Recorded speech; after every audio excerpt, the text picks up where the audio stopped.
Norvegiyadagi Uyg'ur yar fondi turg'izgan tutqundagi ziyolilar tizimligida 9 birinchi o'rta maktabning ilmiy mudiri, ئەدەبىي تەرجىمان ئەخمەتجانning nomi 70-qatorda o'rin olgan. Muxbirimizning 1 yilga yaqin so'zilgan aniqlashlari davomida ئەخمەتجان جۈمەنىڭ 2 yil tarbiyalashda yotgandan keyin 14 yillik kesilgەnligi dەlىللەندى.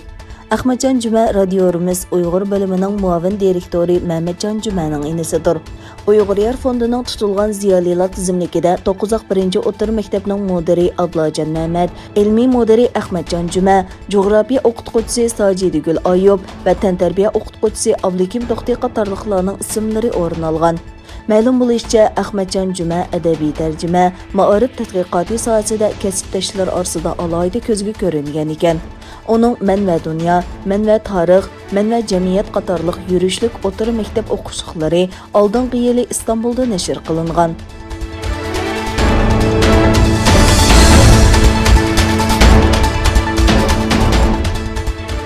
Amerika كېڭەش palatasining Cumhuriyetçiler partiyasidan bo'lgan كېڭەش palata ئەزاسى تۆتيوڭ Xitoyning Uyg'urlarning kishilik huquqini dafsanda qilganligi sababli 2022 yildagi بېيجىڭ qishliq ئولىمپىكىنى diplomatik بايقۇت qilishni qollaydiganligini bildirgan. Totyongning aytishicha, Uyg'urlarni o'z ichiga olgan kishilik huquq dafsandachiligi uningga o'xshash hukumat amaldorlarining بېيجىڭ ئولىمپىك musobaqasiga qatnashmasligini talab qiladi ekan. Totyong bu so'zlarni 29 aprel Washington pochtasi gazetiga qilgan. Washington pochtasi gazetining bildirishicha, Totyong bu bizning Uyg'ur musulmonlarini majburiy emgakka soladigan qulluq sharoitini qat'iy qabul qilmaydiganligimiz, yergindiganligimiz va ayblaydiganligimizning signali. Biz ular ishtirok qilayotgan o'ltirish va majburiy bola tushirishni ayblaymiz degan. Totyong bu so'zlarni g'arb ellarida Xitoyning Uyg'urlarga irqiy qirg'inchilik yurgizishi sababli بېيجىڭ qishliq olimpik musobaqasini boyqut qilish qilmaslik munozarasi qo'zg'algan, biroq Amerika hukumati o'zining bu jihatda texi oxirgi bir qarorga kelmaganligini e'lon qilgan mezgilda qilgan.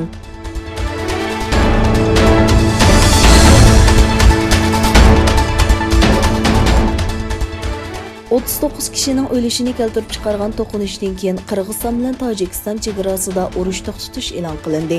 Qirg'iziston bilan Tojikiston o'rtasidagi talash-tortishdagi chegara rayonida to'qinish yuz bergandan keyin Qirg'izistonning Batken shahrida o'tkazilgan yig'indan urush to'xtatish qarori chiqdi.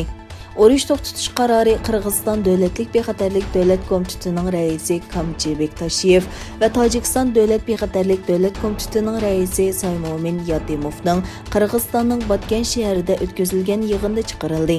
Yana bir tarafdan Qirg'iziston va Tojikiston prezidentlari telefonda ko'rishdi. Ikki rahbar mayning keyingi yarmida Tojikistonning poytaxti Dushanbe shahrida ko'rishishga qo'shildi. Turkiya tashqi ishlar ministri Chavushoğlu Tojikiston va Qirg'iziston tashqi ishlar ministrlari bilan ayrim-ayrim ko'rishib, masalani tinch usulda hal qilishni umid qiladiganligini bildirdi.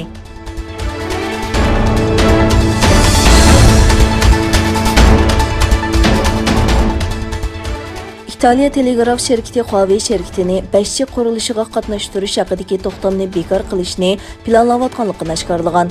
İtaliya telegraf şirketi Huawei'ga maktub avatib, ikki taraf imzolagan to'xtamni bekor qilish niyatini uqtirib bo'lgan.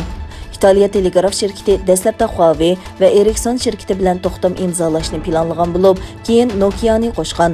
Agar to'xtam rasmiy bekor qilinsa, Ericsson bilan Nokia qurilishga teng mas'ul bo'ladi ekan.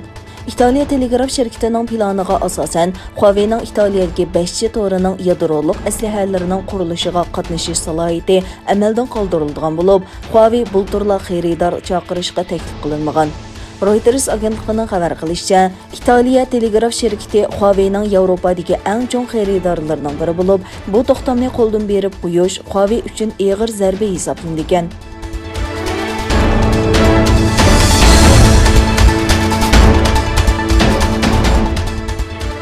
Xitoyda nachar havo rayi jon oldi. Soatlik sur'ati 160 kilometrga yetgan shiddatlik bo'ronda 11 odam o'ldi. BBC'ning xabar qilishicha, Changjiang daryosi qirg'og'idagi Nantong shahriga ta'sir qilgan bo'ronda 11 odam hayotidan ayrilgan, 102 odam yaralangan. Qazo qilganlarning shamolda daraxt va elektr stolblariga urilib, daryoga tushib ketganligi ma'lum.